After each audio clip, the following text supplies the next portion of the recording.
This Saturday at the fairgrounds, the road to the Kentucky Derby changes dramatically. We're now into the 50-point races. And with only 8 horses in the field, this race may be all about who controls the pace, as well as who could get that 1.125 miles distance. How will you find your winner? Facts and figures are going to give you the winning edge. I give you the stats, you make the picks. Hi, it's Maura from Trifecta and a little bit extra, and I'm going to preview each of the contenders in the Risen Star Stakes. But before I do, I just want to apologize if this video is up late. See, many of you know I had eye correction surgery last summer, and I had to go through another round last Friday. The whole recovery didn't go as I expected, so if I look tired or if my eyes look red, just know I'm still recovering, and I really appreciate your patience. To me, this race is going to be all about pace as well as stamina. Now, there doesn't appear to be a lot of early speed in this race. We've got some runners who want to go right to the lead for sure. But if a horse like Paladin, Carson Street, or even Honcho want to control things comfortably, this could turn into a very difficult race for the deep closers. And I do like a couple here. But I'm going to say this, the track here at the fairgrounds has that long stretch. So being a closer here is better than being a closer at some other tracks. Still, I'm going to upgrade those horses that want to be near the lead. Before we go contender by contender, I do have to remind you this. Horse betting is not legal in every state, so if you're betting, make sure it's legal. Now on to the contenders. Coming out of post position 1, Universe, trained by Kenny McPeek, gets Christopher Elliott as his jockey. Now this horse has been in some major graded stakes races, and he's been competitive. 5 starts, 1 win, 2 places in 1 show. So consistently on the board. But here's the problem. He hasn't been in the winner's circle in 4 straight races. He ran a respectable 79 Beyer speed figure in the grade 3 Street Sense and the grade 2 Kentucky Jockey Club, both coming in second both times. But he hasn't cracked that 80 Beyer speed figure since going a mile in the grade 1 Champagne last October. And last time out in the Smarty Jones, just didn't really get involved. 11 lengths off the leader, 69 Beyer speed figure. Ouch. Now the blinkers do go on in this race, and sometimes that can wake a horse up. His sire Global Campaign really isn't elite for dirt routers, but Quality Road as the dam sire gives some intrigue here. Now the stretch out to 1.125 miles is the big question. He's consistent, he's honest, but is he fast enough? For me, he may not be the center of my universe in this race. In my opinion, more of an underneath contender, not my top pick. Coming out of post position 2 is a horse that I really love, Golden Tempo, trained by Cherie DeVaux, ridden by Jose Ortiz. Now he's exciting, 2 starts and 2 wins, both including the grade 3 Lecomte right here at the fairgrounds. Now that win was impressive. In both of his races, he comes off the pace and runs them down. And in the Lecomte, 81 Beyer speed figure, and that puts him in the mix here. Let's look at his pedigree. Curlin on top, Bernardini underneath. That screams distance. And Jose Ortiz stays aboard, knows this horse well, and is the top jockey at the fairgrounds. But here's the conflict. Where's the pace? Both of the wins, he sat back and made that one big run. And if this race lacks that early pace, he may not get the setup he needs. Now, I want to see Cherie DeVaux in the Derby for sure. But if the pace is moderate, he may just be running a bit too late. And I hate to say that. He's got the talent, but the tempo may just not be right. Now, this is a horse I would love to see in the Derby. But for this specific race, and I hate to say this, I may consider him more underneath than on top, and I hope he proves me wrong. Coming from post position 3, Carson Street, trained by Brendan Walsh, he gets Ben Curtis as his jockey. Now this horse always shows up.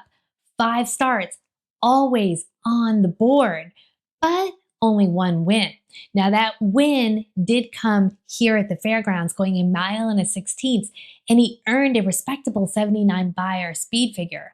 But it was a sloppy track and a very slow pace. Then he enters the G3 Lecomte Stakes here at the fairgrounds. He was part of that pressured pace. He led midway, but he got chased down by Golden Tempo and Mesquite. Still held on for third, 79 buyer. He figures to be on or near the lead with Chip Honcho and Paladin. The key question is going to be, does he control or does he chase? Now he's by Street Sense, who is an elite dirt router sire, and out of a Harlan Holidays mare. So distance is not going to be an issue for him. The fairgrounds experience is a plus. Having Ben Curtis as a jockey here at the fairgrounds, also a plus. If the pace is controlled, he may have a shot. But if it gets contested, he may flatten. For me, if he shows improvement and if he has the right pace scenario, he could pave his way. So don't overlook his abilities. But that's also a lot of ifs. Now, if you're finding this information useful, go ahead and hit that like button and hit subscribe. I am on the Kentucky Derby trail and also giving you horse racing education along the way, especially if you're a beginner. The other thing I want to ask you is this. If you've been with me for some time, go ahead and share my channel with just 3 of your friends. Many of you know that I have transitioned out of my full-time career and trying to make this my full-time career. And having those shares really helps me out. Now, back to the contenders. Moving on to one of the top horses in the field, we have Chad Brown trainee, Paladin. He gets Tyler Gaffleone in the irons. Now this horse may just have it all. 2 starts and 2 wins. Although one of those wins did come through a disqualification. He did win the G2 Remsen, and get this, it was at this distance, 1 mile and an 1/8.